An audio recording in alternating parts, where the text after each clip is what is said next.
Welcome to episode 10 of the Locker Box podcast. It is episode 10, as I just mentioned, a milestone episode here. Harley. It's great to be back with you. A 3-1 week for the Montreal Canadiens. We got Cole Caufield at 49 goals. Nick Suzuki's at 95 points. We are making history. The Montreal Canadiens have officially clinched the playoff spot. Last night might not have gone as we've had hoped for, with the loss to the New Jersey Devils, breaking the 8-game win streak, Mike's. But I'm going to put that behind us, and I'm just going to be happy. I'm going to be confident in this team, and I'm just going to be positive, right? Let's be positive. I know there might be some negativity. I know you kind of want to get into right away, right off the bat, but 3-1 week for the Montreal Canadiens, 8-game win streak, like I just mentioned, and we've clinched the playoff spot. So how are you feeling? Right.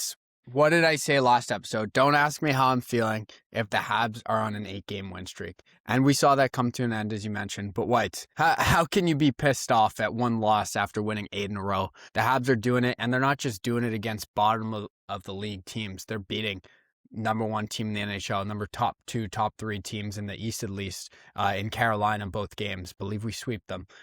And Whites, I'm good. Dobish is good. We took a loss. Caufield is on his quest.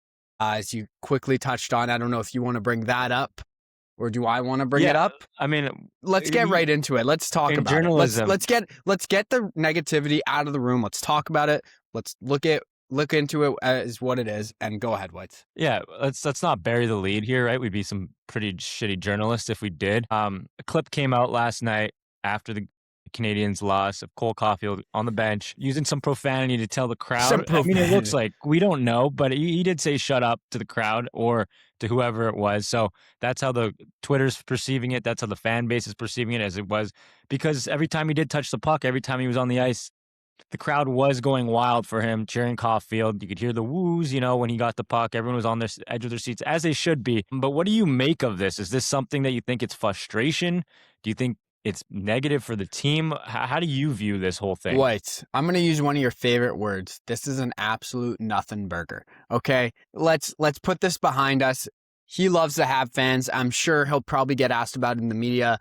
He'll apologize, this and that, whatever. He loves to have fans. I guarantee you he'd rather play here than an absolute shithole of a place. I won't even name a place, just don't want to make any enemies here. But I'm sure he loves playing in Montreal. He loves the fans behind him. And yeah, he got caught in a fucking shitty situation where he just said shut up. But I'm sure he loves the Habs fans. This is a nothing burger. He's pissed off. I said this at 40 goals. He was maybe going to grip his stick a little tighter for 40 goals. It seems like he didn't. It seems like his stick, he wasn't even holding his stick at all. That's how lightly he was gripping his stick. But 50 goals, he might be gripping it a little bit harder. It might be getting to him, the pressure. But you know what? There's still some games left. I think he just has to continue doing what he's been doing. He's on an insane pace.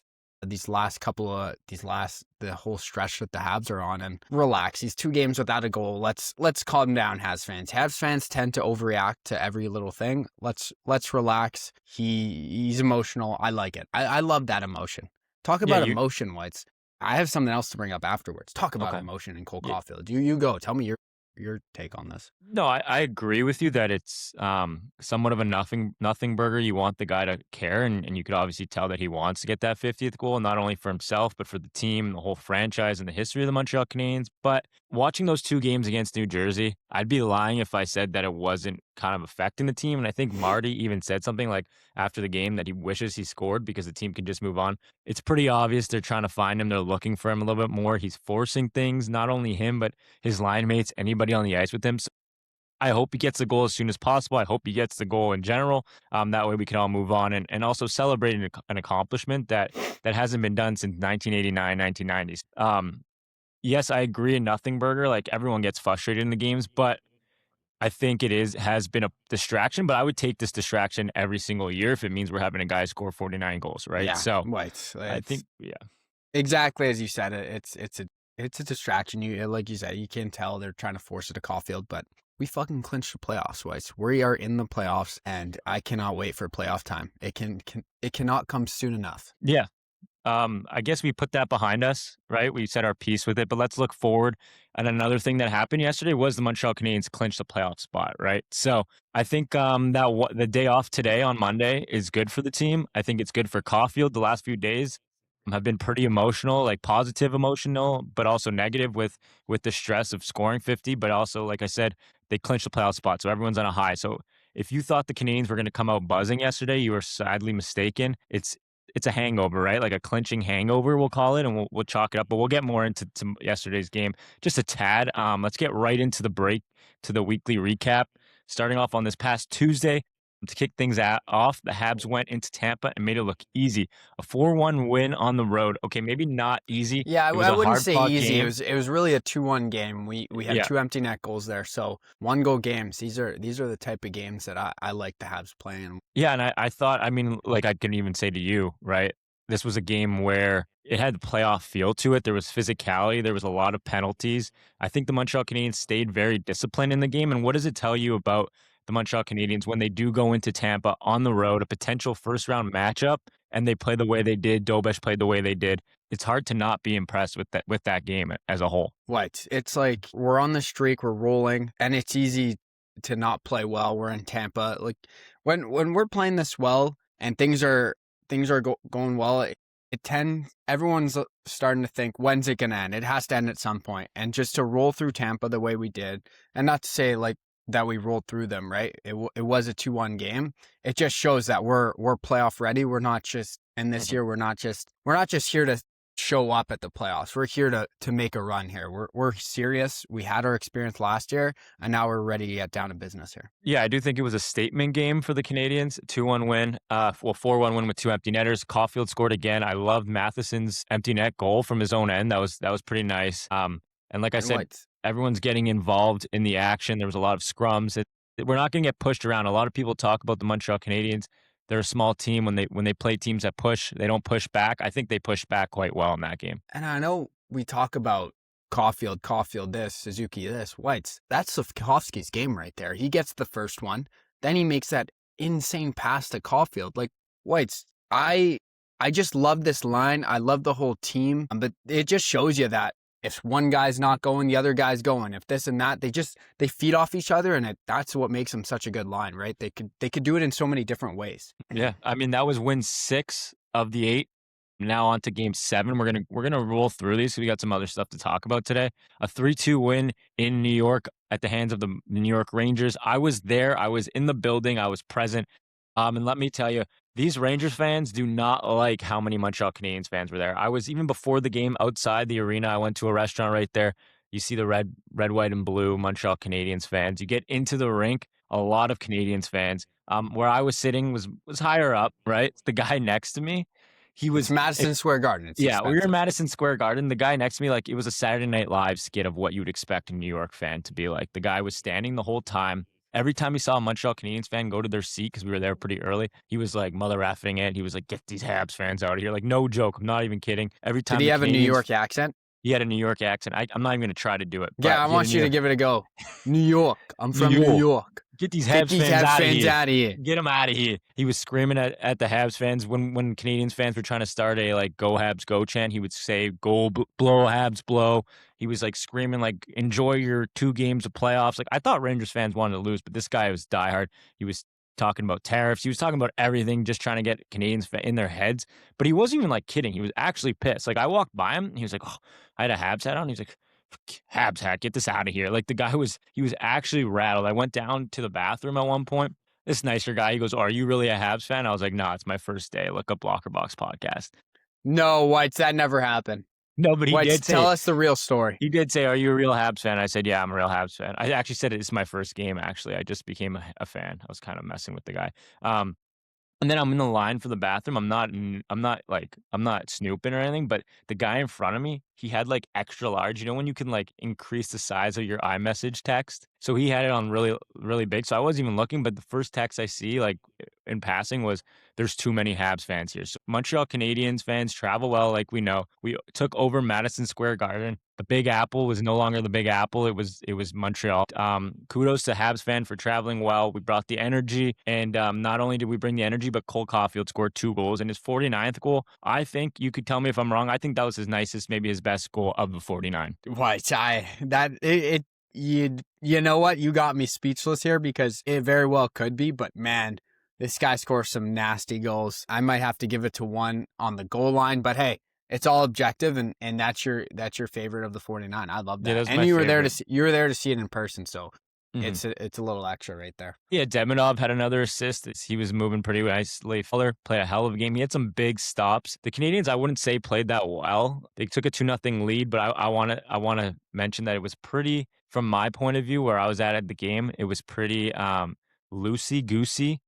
There was a lot of holes. They were playing pretty loose, like too loose that they were giving up some chances to the last place New York Rangers. And sometimes those games when you play those teams, when they're out of it, they're playing free, and it's sometimes harder to play against. But at the end of the day, Cole Caufield came through, and led the Montreal Canadiens to the victory. I don't know if you have any other takeaways from that game. No, just a gutsy win, and let's continue rolling. Let's roll into Saturday Night Whites against the New Jersey Devils in New Jersey. Yeah, like you said, a 4-3 win for the Montreal Canadiens in the shootout. Another loosey-goosey games for the Canadiens, but nonetheless, they came away with the 4-3 shootout win. Oliver Kapanen, say what you want about the guy, he could put the puck in the back of the net, right? And we were resilient. We led the whole game, and then the Devils came back. But what does that resiliency tell you about the Montreal Canadiens? We saw it earlier in the season. We saw it earlier in this win streak, but maybe when they don't have their best, they still find a way to pull out a win. Yeah, 100%. I'll piggyback off of you there, White. A couple of takeaways. I thought that was one of our best starts in this stretch. You know, we tend to have not been performing that well at the start of the games, whereas this game I actually feel like we started off really well. Got the lead early and then just continued to build off that, and then we kind of just got comfortable, and we saw the New Jersey Devils take over. I did want to bring one situation up. It was the Jack Hughes goal on our power play. So a shorthanded goal where Bolduc just had an unbelievably bad back check. He just didn't skate, and he could have easily got to Jack Hughes if he wanted to, but it was just a tough look altogether. And Caufield was giving it to him after. So I love that from Caufield. We Yep. talked about his emotions and how he's an emotional player, and I love that. I love that accountability there, and the fact that he's able to speak up in situations like that. Give it to Bolduc, and credit to Bolduc. He didn't rip him back or do anything. He kind of took accountability there. And yeah, if we want to have any shot in the playoffs, we have to play a full 60 minutes here. One more thing I did want to bring up. I think Nick Suzuki's 0 for 16 in his last 16 shootout attempts. Maybe a little bit off on that number there, but obviously not something to worry about come playoff time, being that there's no shootouts. But is this something to be concerned about, Whites? I mean, I wouldn't put him back in right now. He was nasty when he first came into the league and first started Right? going the shootout. I think they kind of figured out the goalies. I mean, the book is out on him, so they know what he does. And when you're not scoring in the shootout, your confidence is pretty low. Maybe it does take one goal to turn the tide, and the guy's nasty again in the shootout. But for the time being, I think the Canadians have enough like talented players who could score in the shootout that maybe it's time to put him down on maybe the fifth, right? Yeah, I think you have to have him in there because like he's gonna have to break it one way or another. Yeah. If you don't put him, then he can't break it, obviously. But yeah, what do you do here? It's like, come on, Nick. Like you're nasty in the game. Like just fucking put it by a goalie here, and it's another nothing Are burger. you a shootout guy? Do I like a shootout? Is that what you're saying? No, like, are you a shootout guy? Like, you playing? Can you score in a Me shootout? playing.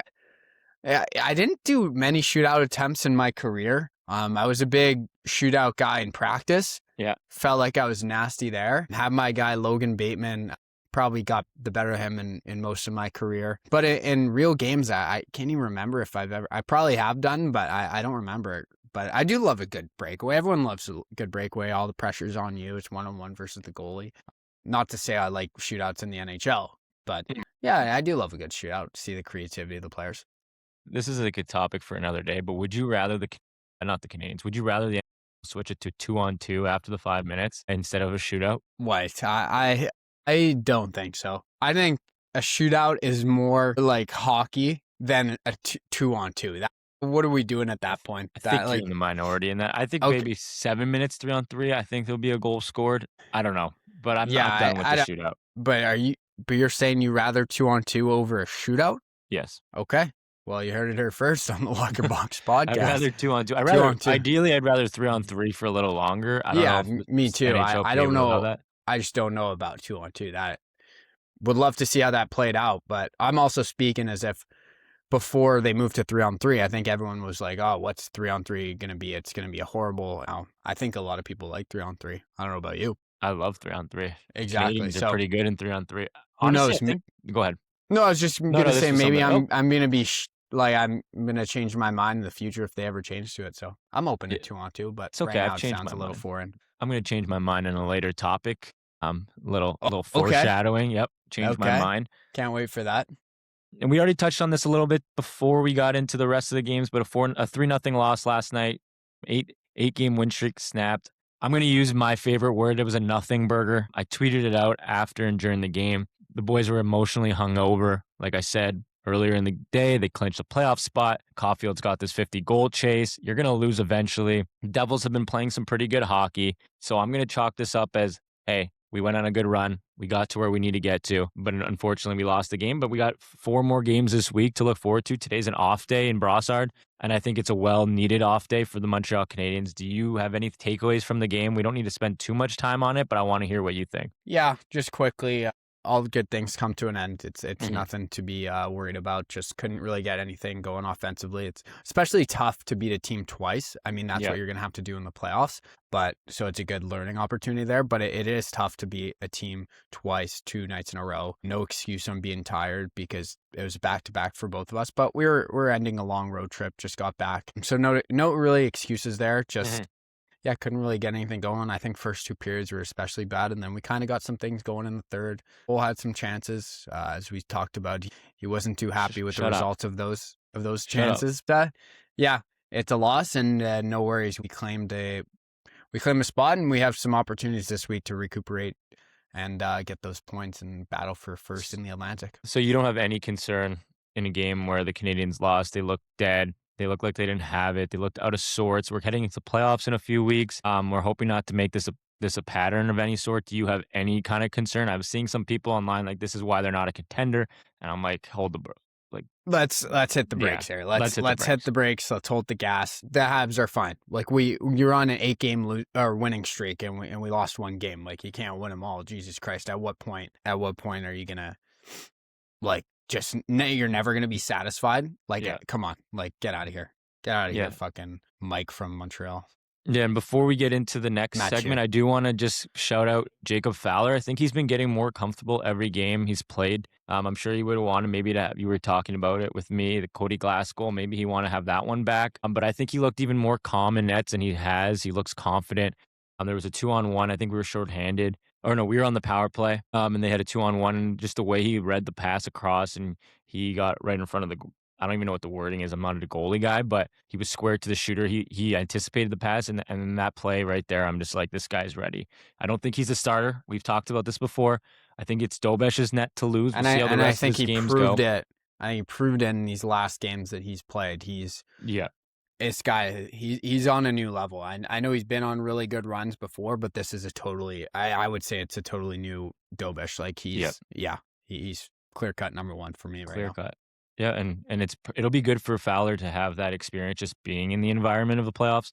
Last Mhm. year, Dobesh experienced it. He did get into the games, but I think it'll be good for Fowler to back it up, see what it's like, enjoy the ride, kind of, and learn and grow from it. An 8 game win streak is nothing to kind of like push to the side after a loss. Before this win streak, the Canadiens lost Detroit Red Wings. I think they were maybe tied for the last wildcard spot with like 4 different teams. We were third in the Atlantic, but we were also tied for the last wildcard spot. What changed throughout this win streak that allowed the Canadiens to do this? Like, what did you see? And you're like, this is what the difference was, or a few things that you want to touch on. Whites, I was at the last game that they lost, Mhm. besides the last one, and that was in Detroit.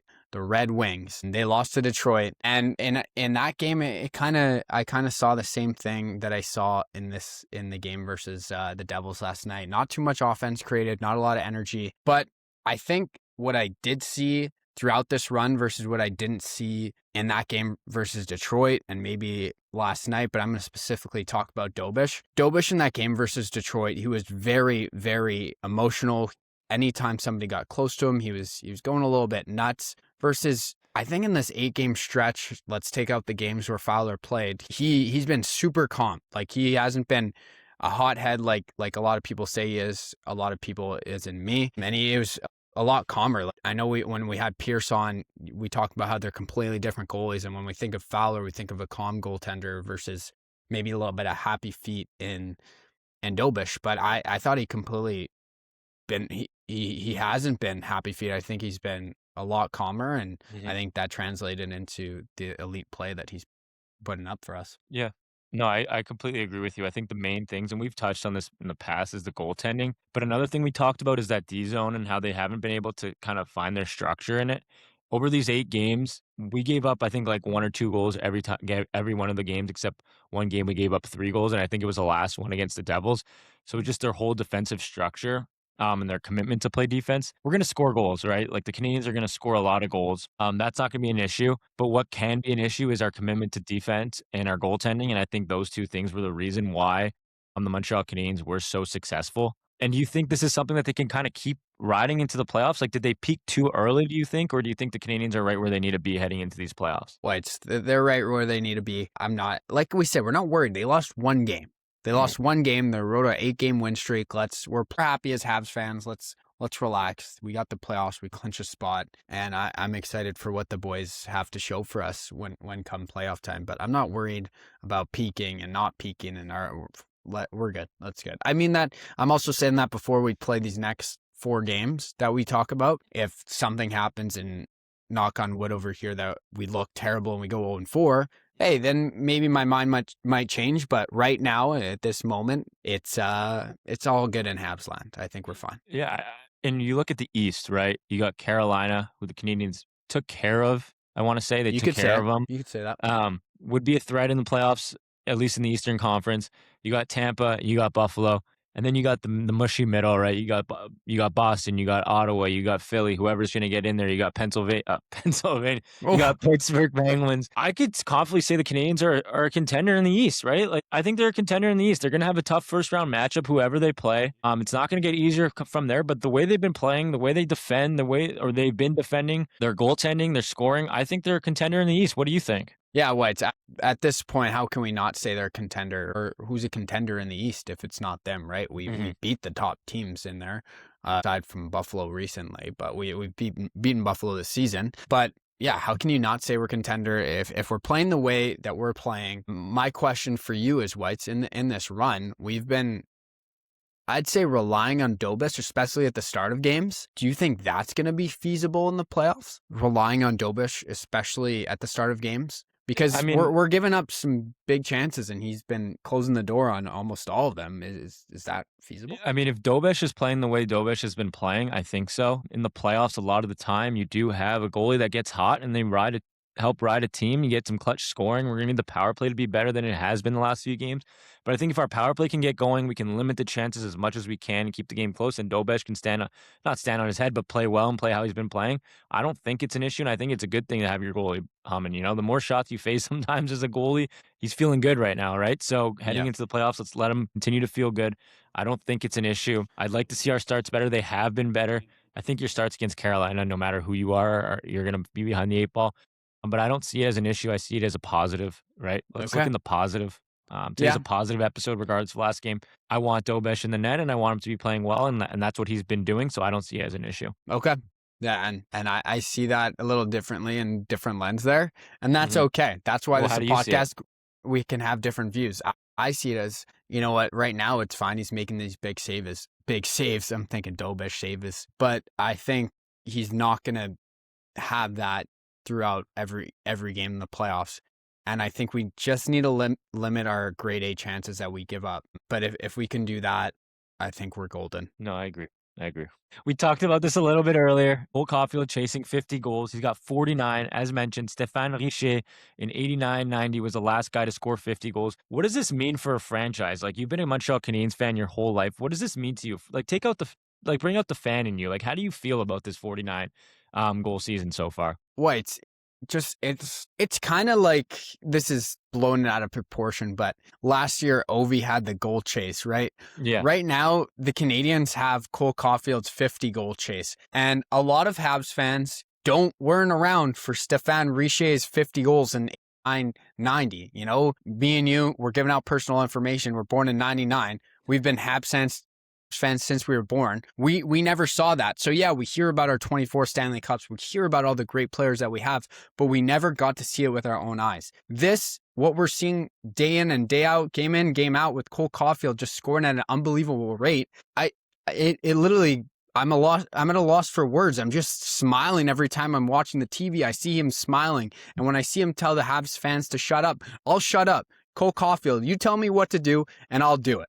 That's how I feel, Whites. Yeah, there's never been, and we've never experienced anything like this, right? We've seen Price's runs as a goalie.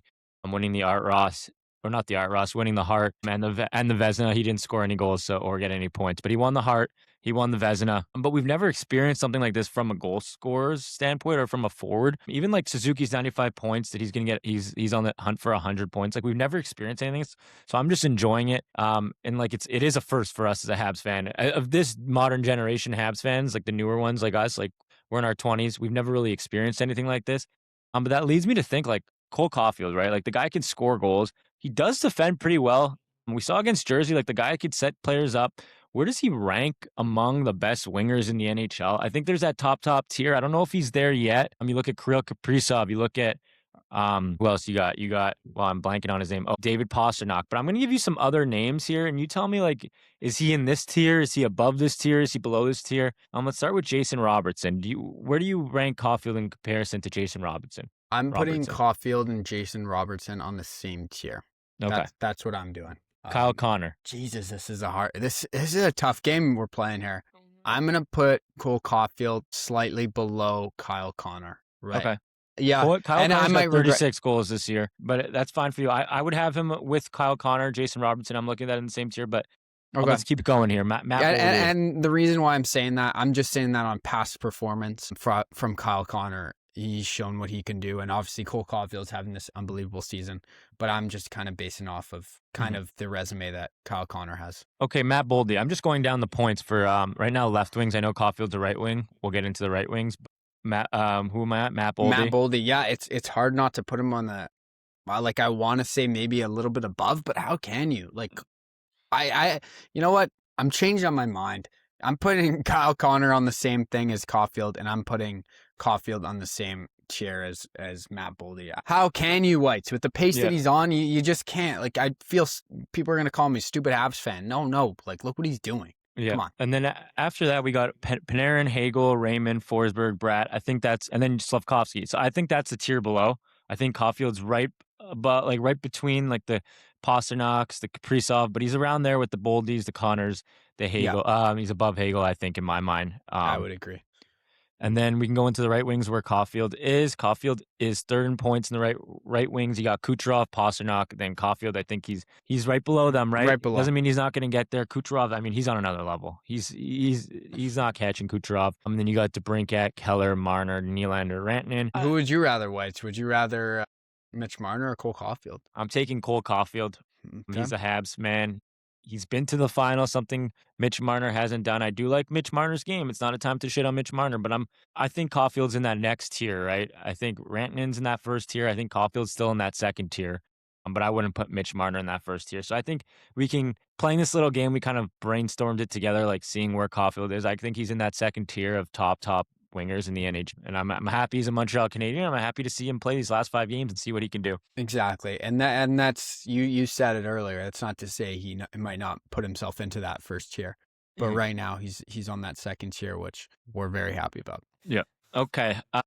We've been seeing here over the last little while, right? There's been some debate about the bottom of the lineup. We got Gallagher who missed a game. Then we got some injuries to Texier right now. We got some injuries to Doc. That led us to giving Veleno another chance. And I think Veleno has really played very well. He's played to an identity. He's been good on the forecheck. He's been very good on the penalty kill with Jake Evans. I think they're not the two guys you want on a 2-on-1, but I mean, they've been pretty dangerous on the penalty kill. That leads me to kind of this point is like when Doc is healthy, when Texier is healthy, who are you taking out of this lineup? Like, what are you doing? If you put your Montreal Canadiens Marty St. Louis hat on, like, who are you putting in the lineup? Are you taking Veleno out, putting Texier in? Are you putting Doc in? Are you taking somebody else out like Gallagher? Like, what are you doing? Right, and it's a great problem to have, but I think Doc comes back. I think you toss Doc on that third line with Evans and Bolduc, right? And then that obviously moves Anderson down. God, like it's tough because then on the fourth line you have Deneau in the middle. You've got Gallagher. You've got Anderson. You got Veleno. And like you said, where do you slot Texier in there? I don't think you play Texier. But I you think put Doc back in, you're gonna need to take somebody out. no. I know. I'm Yeah. putting. I'm taking out. I have to take out Veleno because I'm putting Anderson on the fourth line.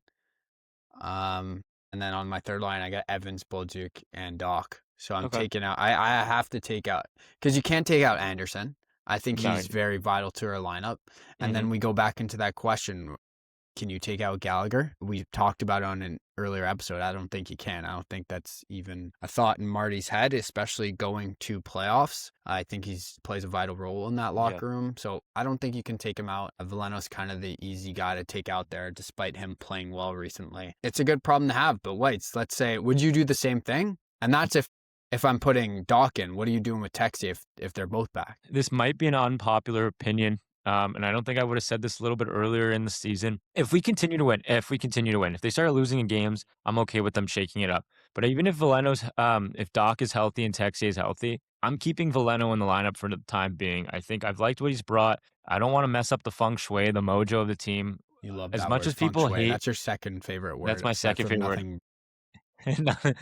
As much as like people don't want to admit it, there is somewhat of a hierarchy. It's what have you done for the franchise? And I think Gallagher, just based on that, deserves to be in the lineup. And I think also, like we've talked about, and we don't need to get fully into it, but he is a heart and soul guy. You take him out of the lineup, it just messes with things. People are looking around for like where he usually speaks up and he's not there. So you're keeping him in. And I think like, look, we just won 8 games. We lost one. We can get back on the winning column tomorrow. And I think you're keeping Veleno in for the meantime. I have nothing wrong with taking Texier out or keeping him out. And there'll be injuries. There's a long playoff series. You're going to lose a game. You're going to want to shake some things up. So you're going to make some lineup changes to your bottom half. So I'm not saying Veleno's in there and he's a lock, but I think for the time being, until proven otherwise, you're keeping him in that lineup. And then that's my opinion. You don't have to agree, but that's what I'm thinking. But there's a reason we're podcasters and we're not coaches. Hmm. And that's the reason we're going to give our opinion, whether you like it or not, whether it's right or wrong. I guess we'll find out. Yep. Before we get into our favorites, everyone's favorite segment, I do just want to shout out a few prospects. We don't need to touch on it too much, but Michael Hage will be in the Frozen Four this weekend representing Michigan. They're playing Denver at 8:30 p.m. on Thursday night. So give that one a watch. I'm hoping he's healthy. And then depending Begs the on if they question, win Whites. or Begs the question. if they lose, That brings up more questions. That's more yes, it lineup does. and more good problems to have. Where does he slot in? I know I was speaking with my brother last night about Michael Hage if he ends up losing and comes to the team. I don't know what it's a tough situation to put him in.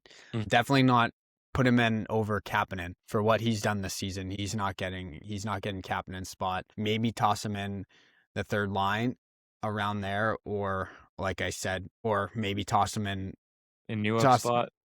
in. I can't. Yeah. I don't know. Ideally, I It's would have tough. It's liked him such to a get a hard game. situation. It Yeah, is. It you is. you want him to get a game, but if he's going straight, are you saying if he's straight into playoffs, or does he get it you want him to get like a regular season game? So I think that most he can get, because he's coming regardless, it seems like.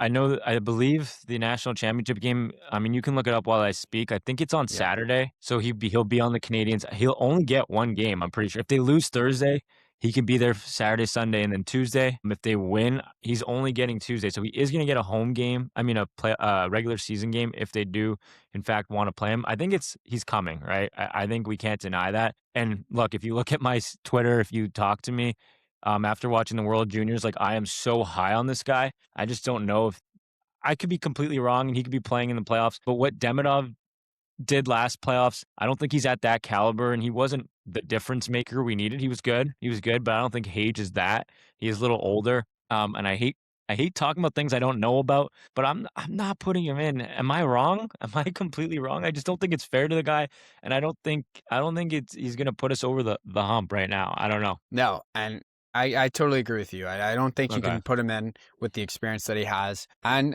like you said, if we're down 3-0 in the series, we need to shake things up. Yeah, toss him in, but I don't think he hits a spot in that lineup starting game Yeah, one of the playoffs. I mean, next year the guy's in the lineup. I think. Not Yeah. not even Yeah. a question. I agree. Yeah, I think them making it this far didn't do him too well, and he is a little banged up, right?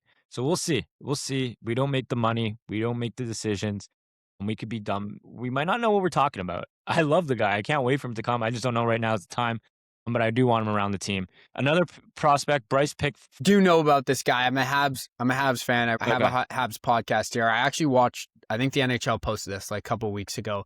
It was like all 40 of his goals. At the time, he had 40 goals, but it was like all of his goals. And this guy, he's something to be excited about. Yeah. He is an absolute rip, unless they put in like midget B goalies for all these goals that he's scoring on. Like, this guy has an absolute rip. It's kind of insane. Yeah, he scores goals at a crazy pace in the WHL. He did break the goals per game record. I think he's second all time in goals from a defenseman in the WHL. He does have 3 goals in 5 WHL playoff games.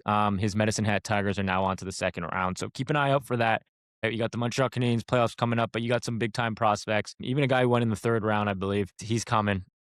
So be excited about him. We got a lot of prospects. We got Zarovsky. I think he's also in the playoffs in the KHL doing some good work. So some good things coming. Are you ready to get into the segment? What I do want to just revisit the Michael Hayes. Did you say he'd be able to get 1 game in if he wins the national championship? I believe so. Oh, yeah, 2 so games. The national championships on April 11th. It's a Saturday. We play the Sunday, the 12th, and then the Tuesday. So let's say he does win the national championship. I think he's 1 game, right? Yeah, I mean, if he wins, and that's a Saturday, do you have him in the lineup on the Sunday? That's kind of crazy. Maybe let him go celebrate with his team. If he loses, maybe send him over and maybe play that game.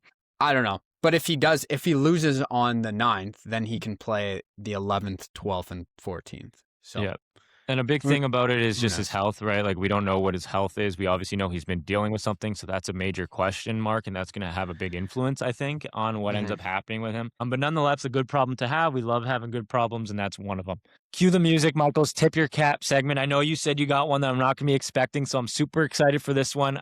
So I'll let you go. Who's your Tip Your Cap of this week? Whites. And this is something that nobody's going to be expecting. You're not expecting. I'm tipping my cap to all of the Montreal Canadiens fans. Whites, I have to just tip my cap, especially in the game last night when Caufield went off on us. But Whites, you look, I told you, I went to the game versus Detroit. You went to the game versus New York. You saw Saturday night in New Jersey. It was basically all Habs fans. There's not another team where when they're playing away games, it sounds like home games. It's absolutely insane how well we travel. And maybe it might not all be travel. Maybe there's actually Habs fans in those areas going to that game. So I'm tipping my caps to Habs fans. We travel well.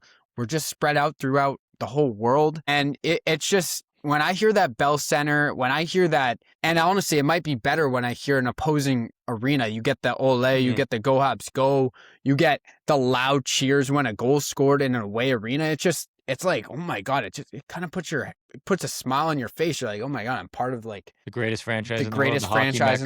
Exactly. So Habs fans, tip my cap. Let's not get butthurt from Cole Caufield. He's chasing 50 for us. Let's do whatever he says. Yeah, we'll do whatever he says. Give me your tip, your cap. I'm excited for this one, ladies and gentlemen. My tip, my cap is to the Montreal Canadiens coaching staff, and in more specifically to Marty St. Louis and Marco Marciano. I think I'm saying his name right. When you go on these win streaks, right, for 8 games, it might seem easy for the coach to just roll the lines, but to get there, he has to push all the right buttons. He has to find the right combos. We had lost before, like you said, to Detroit Red Wings. Things were looking bleak. He didn't panic. Obviously, he did the right things. He said the right things to this team, which got them to this 8-game win streak that they just had. So I'm tipping my cap to Marty St. Louis. The guy stuck by his guns all year, especially in a market like Montreal, where there's a lot of outside noise, some criticism. He knows what he's doing. He's doing a hell of a job as a first-time coach, right? The guy was coaching Pee Wee before, and now he's leading the Montreal Canadiens to a 100-point season.